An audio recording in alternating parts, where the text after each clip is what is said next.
नागपूर जबलपूर राष्ट्रीय महामार्गावरील एका हृदयद्रावक घटनेने संपूर्ण महाराष्ट्राला हादरून सोडलं आहे। एका पतीने आपल्या मृत पत्नीचा देह मदतीविना चक्क बाईकवर बांधून नेला। माणुसकीला काळिंबा फासणाऱ्या या घटनेवर एक नजर टाकूया।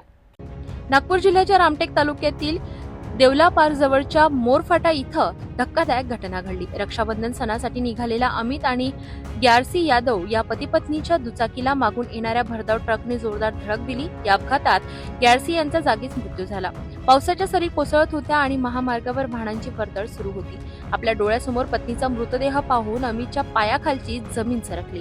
त्याने मदतीसाठी अनेकांना हात जोडून विनंती केली, पण कोणीही थांबलं नाही। अखेर अमितने एक अविश्वसनीय आणि वेदनादायक निर्णय घेतला। त्याने आपल्या पत्नीचा मृतदेह दुचाकीच्या मागच्या सीटवर बांधला आणि तो कोराडीच्या दिशेने निघाला। माणुसकी मेली की काय असा प्रश्न विचारणारी ही घटना महामार्गावर पोलिसांनी पाहिली। त्यांनी लगेच अमितचा पाठलाग केला आणि त्याला अडवून मृतदेह ताब्यात घेतला। पोलिसांनी ग्यारसी यांचा मृतदेह उत्तरीय तपासणीसाठी नागपूरच्या मेयर रुग्णालयात पाठविला।